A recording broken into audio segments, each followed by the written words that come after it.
This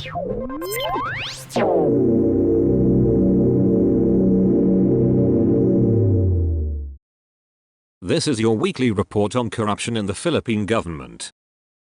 9 enforcers from the Land Transportation Office in Caraga region were arrested in an entrapment operation on Thursday in Buena Vista, Aguzan del Norte, for alleged bribery. PRO 13 Information Chief Lieutenant Colonel Jennifer Omata said personnel from LTO Manila coordinated with the police for the entrapment operation. Personnel from the PRO 13 Intelligence Division and Buena Vista Municipal Police Station conducted the operation. Omata said the arrested suspects are now under the custody of the Buena Vista Police Station, with charges being prepared for filing in court. Omata said they faced direct bribery charges and violations of Republic Act 3019, Anti-Graft and Corrupt Practices Act. The Police Regional Office Negros Island Region relieved Police Major Fortunato Sabio Villafuerte, Chief of the Sibulan Municipal Police Station in Negros Oriental, for failure to stop illegal gambling. Villafuerte, who was relieved under the one-strike policy on illegal gambling, was relieved in an order issued Thursday, the 18th of June, by Police Brigadier General Romano Cardano, PRO-NIR Chief, following an anti-illegal gambling operation conducted by the Regional Special Operations Group in Purok Moswigan, Barangay Look, Sibulan on Wednesday, the 17th of June. A woman arrested for allegedly violating Republic Act No. 9287, the law against illegal gambling. Recovered from the suspect were betting paraphernalia, betting records, cash believed to be gambling proceeds, and other pieces of evidence. Under the OSP, police chiefs may be relieved from their posts when successful operations against illegal gambling, e-sabang, online gambling, or smuggled cigarettes are conducted by National Operational Support Units or the RSOG within their jurisdiction. The policy is anchored on the principle of command responsibility and may be implemented without prejudice to further investigation and possible administrative charges. The PRO-NIR said that Villafuerte's relief is an administrative measure intended to strengthen accountability and ensure the effective enforcement of anti-criminality programs. He will remain under investigation regarding command responsibility and compliance with operational directives. Cardano stressed that the policy serves not only as a disciplinary mechanism but also as a means to promote vigilance and proactive leadership among police commanders. It reinforces our commitment to accountability and command responsibility, Cardano said, noting that police leaders are expected to exercise effective supervision and aggressively address illegal activities within their areas of responsibility. He added that the policy sends a clear message that complacency has no place in law enforcement and that public trust is earned through concrete results and decisive action. To ensure uninterrupted police operations in Sibulan, Police Captain Mary Jean Gutierrez was designated a Sibulan MPS officer in charge. The National Police Commission NIR supports the implementation of the OPS, describing it as an important tool in maintaining peace and order and enhancing crime prevention efforts in the region.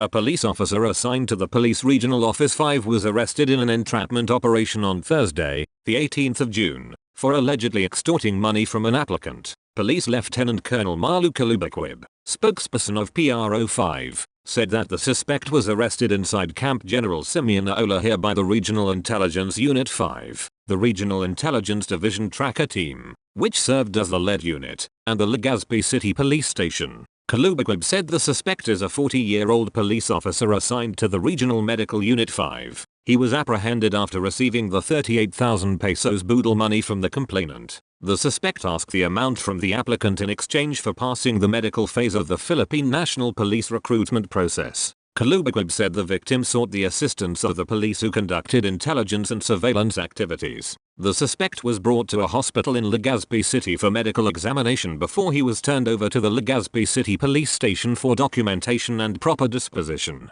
The suspect faces further investigation and administrative and criminal charges. PNP Bicol Director Police Brigadier General Ericito N. Miranda said the arrest reflects the organization's intensified internal cleansing program and commitment to eliminate corruption and misconduct within their ranks. Miranda said that recruitment and personnel selection processes within the PNP must remain merit-based, transparent, and free from any form of influence or monetary consideration. This serves as a stern warning that any form of irregularity or corruption within the recruitment process in the organization will not be tolerated. We will continue to intensify internal cleansing efforts to ensure that those who tarnish the name of the service are held accountable, he said. A 60-year-old former police officer and 2 other suspects were arrested, and over 1.3 million pesos worth of suspected shabu, crystal meth, was seized in a buy-bust operation in Mandurao district on Tuesday afternoon. Personnel of Iloilo City Police Station 10, under the leadership of Officer-in-Charge Police Captain Lester Oliveros, conducted the operation in Barangay Naves at around 2:40 p.m. The primary suspect, a 60-year-old married resident of Barangay Naves identified by the alias Tepepet, is a former police officer who went absent without official leave. Arrested with him were alias Mark, 37, a mechanic from Barangay Catalingban Molo, and alias Noel, 47, a driver from Barangay San Isidro Ongero. Authorities tagged the suspects as high-value individuals. During the operation, law enforcers confiscated about 200 grams of suspected shabu with a standard drug price of 1,360,000 pesos. Recovered pieces of evidence included 4 heat-sealed transparent plastic sachets and 3 knot-tied plastic sachets containing suspected shabu, along with the buy-bust item. Police also recovered marked money and other drug-related paraphernalia. The suspects are now detained at the ICPS 10 custodial facility and face charges for violation of Republic Act No. 9165, or the Comprehensive Dangerous Drugs Act of 2002. Iloilo City Police Office Director Police Colonel Wilbert Perala commended ICPS 10 personnel for the successful operation, stressing the significance of apprehending high-value individuals, including a former member of the police force. This serves as a strong warning to those involved in illegal drugs. We will not stop or relent in our campaign against illegal drugs, regardless of a person's age, status, or background, Perilla said. He added that the ICPO will sustain aggressive, intelligence-driven, and lawful operations, with continued community support, to keep Iloilo City safe from illegal drugs. 9 out of 281 Coast Guard District's Southern Visayas personnel in the Negros Island region tested positive for illegal drugs during a random drug test conducted by the Philippine Drug Enforcement Agency in Barangay Calindagan, Dumaguete City, Negros Oriental on Wednesday, the 17th of June. They were placed under restriction until the confirmatory results will come out from PDEA. Lieutenant Junior Grade Ranilin Lapatan, CGDSV spokesperson, said. If they tested positive in the confirmatory test, Lapatan said that a disciplinary action will be imposed up to the maximum penalty of dismissal from the service and they will face an administrative case. Lapatan noted that if these personnel tested negative in the confirmatory test, they will still be subjected to an investigation, but will be allowed to return to their duties. She said that PDEA acknowledged that there are cases of false positives, thus a confirmatory test is necessary as this could determine if indeed illegal drugs caused the positive results or other factors. Lapatan said the PDEA assured them that the confirmatory results from Iloilo will not take long. She added that these personnel have no record for any offense and have taken random drug tests in the past as part of the agency's mandate to ensure a drug-free workplace. Lapatan stressed that the CGDSV remains committed to uphold the agency's zero drug tolerance policy to enable them to perform their tasks and functions better and serve the public efficiently. She said that succeeding drug testing will be conducted randomly to more than 1,000 CGDSV personnel in the region. This is part of the PCG's continuing efforts to uphold discipline, professionalism, and operational excellence within its ranks, reinforcing the organization's commitment to ensuring that all personnel remain fit, competent, and capable of effectively carrying out maritime safety, maritime security, maritime law enforcement, search and rescue, and marine environmental protection functions. A police officer was shot dead by a still unidentified gunman while he was praying in a mosque in Barangay Uyan proper, Madamba, Lanao del Sur, at around 7:42 p.m. on Saturday. Brigadier General Christopher Bisha, Police Regional Office Bangsamoro Autonomous Region Director, identified the victim as Chief Master Sergeant Aliadan Sarangani, also known as Aliadan, a resident of Barangay Tungan, Madalam, Lanao del Sur. He was assigned to the Madamba Municipal Police Station. According to a Madamba Station Police report, Sarangani was praying inside the mosque when the assailant entered and shot him, killing the victim on the spot from a gunshot wound to the head. The assailant immediately fled the scene after the shooting. Authorities have launched an investigation to identify the suspect and determine the motive behind the attack. Abisha strongly condemned the incident and assured the public that efforts are underway to bring the perpetrator to justice.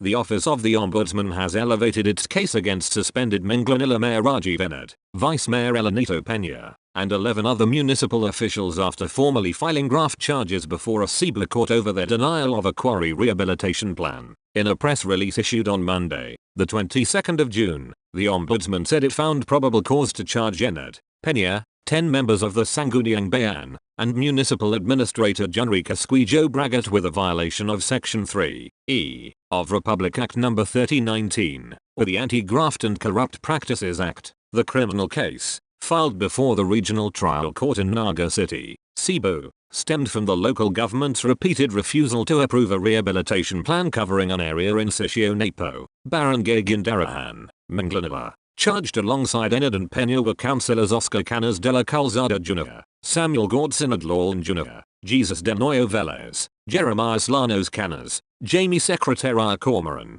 Jennifer Dejayen Lirasa, Persephone Lapat Fajutro, Jenny Zafra Young, Petronilo Enteratrea, and Rick Ryan Zafra. The Ombudsman also included Bragat in the indictment. The filing is the latest development in a case that already led to the preventive suspension of Enid Peña and the 10 councillors for 1 year beginning the 20th of February 26. The suspension created a leadership vacuum in Manglanilla and prompted the Department of the Interior and local governments to facilitate temporary leadership arrangements to ensure uninterrupted government services. Under existing succession rules, then First Councillor Haslan Enid assumed the role of acting mayor following the suspension of the town's top elected officials. The case traces its roots to reports of ground cracks discovered above a quarry site in the 20th of December 21. Following the reports, the Mines and Geosciences Bureau conducted a geohazard assessment, which later prompted the Environmental Management Bureau to issue a cease and desist order. To address safety concerns, complainants Jomera Construct Corporation and Jomera Agri-Foods and Supply Corporation submitted a rehabilitation plan for the affected area.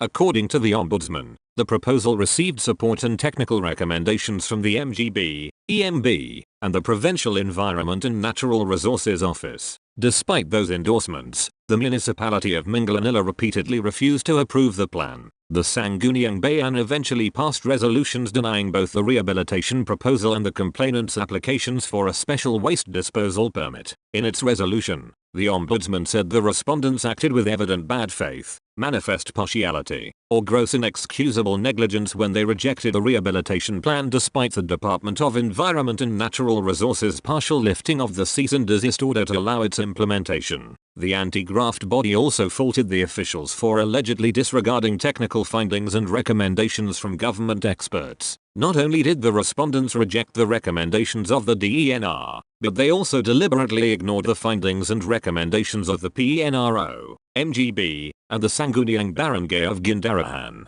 Manglanilla, Cebu. The Ombudsman said in its ruling. The Ombudsman further concluded that the respondents provided an unwarranted benefit, advantage or preference to competitors when they disregarded recommendations to implement the rehabilitation plan. Investigators also found sufficient basis to establish a conspiracy among the respondents. According to the Ombudsman, the municipal council members acted in concert when they passed Sangguniang Bayan Resolution No. 271, series of 2022, denying the rehabilitation plan. While Enid subsequently approved the measure, the Ombudsman dismissed the complaint against the acting Sangguniang Bayan secretary for lack of merit. With the filing of the criminal case, prosecutors will now seek to prove before the trial court that the officials violated the Anti-Graft and Corrupt Practices Act. A finding of probable cause does not determine guilt. The respondents will have the opportunity to answer the charges and present their defense during court proceedings. As of posting time, Enid had yet to issue a statement on the filing of the case. An incumbent barangay chairperson was arrested in a joint anti-drug operation in Barangay Maripong, Sabutad, Zamboanga del Norte on Monday. The Philippine Drug Enforcement Agency 9 Zamboanga del Norte Provincial Office, the Sabutad Municipal Police Station Municipal Drug Enforcement Team, and the 1st Zamboanga del Norte Provincial Mobile Force Company conducted the operation. Authorities identified the suspect as alias Negro, 41, single, and the sitting chairperson of Barangay Maripong. He was apprehended during a buy-bust operation in Purok 4. He is a resident of nearby Purok 5. Confiscated from the suspect were approximately 5.2 grams of suspected shabu with an estimated street value of 35,360 pesos, the marked buy-bust money and a flip-top cigarette pack used to conceal the alleged drugs. Charges for violation of Sections 5, Sale of Dangerous Drugs, and 11, Possession of dangerous drugs, Article 2 of Republic Act No. 9165, or the Comprehensive Dangerous Drugs Act of 2002, are being prepared against the barangay official.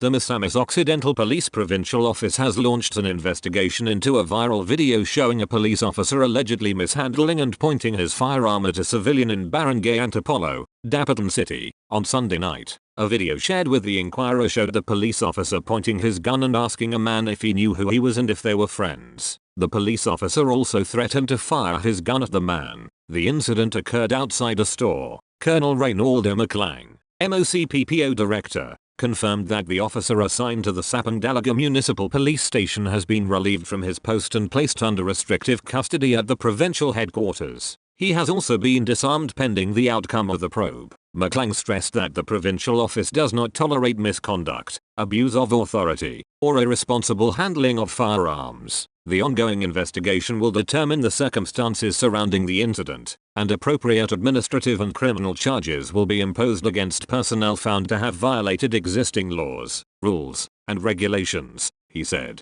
The police official assured the public that the matter is being treated with utmost seriousness and fairness in the interest of transparency and accountability. He added that MOCPPO remains committed to upholding professionalism, discipline, and due process. Authorities urge the public to allow the investigation to proceed and await official findings.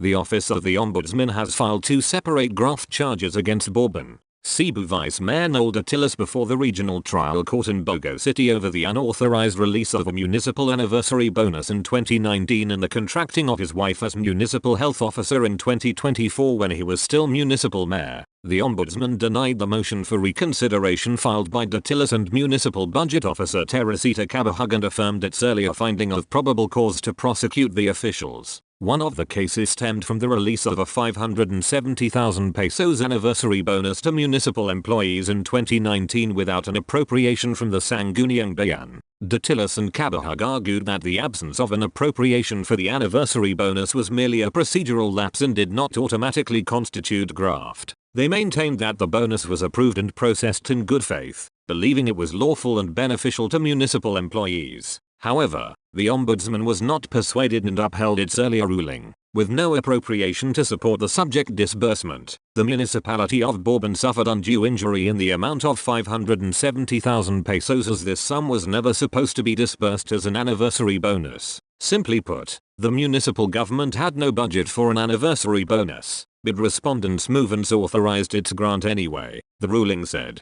In a separate case, Datilas allegedly failed to secure prior authorization from the Sangguniang Bayan when he entered into a contract of service with his wife, retired Municipal Health Officer Dr. Corazon Datilas. In 2024, the arrangement allowed Dr. Datilas to continue serving as Municipal Health Officer and receive compensation after her retirement. Dr. Datilas retired in 2021 and was granted 2 6-month extensions by the Civil Service Commission. The Ombudsman said Datilas exhibited manifest partiality or evident bad faith in entering into the contract of service with his wife. Prosecutors allege that the transaction gave unwarranted benefit or advantage to the mayor's spouse and was prejudicial to public service and public interest. The claim that there are no physicians available or willing to work as MHO in Bourbon, Cebu, is self-serving. There is no proof that the plantilla item was ever published after respondent Corazon's retirement, and any effort was made to secure a permanent appointment for such a position. Every contract renewal required the passage of a new SB resolution. Respondent Noel exhibited manifest partiality and or evident bad faith when he renewed his wife's COS on the 15th of April 2024 without securing the corresponding SB authorization, the ruling said.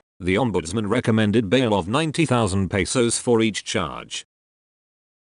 That's all for this week. I'll see you next Friday with more stories of corruption and foolishness within the Philippine government.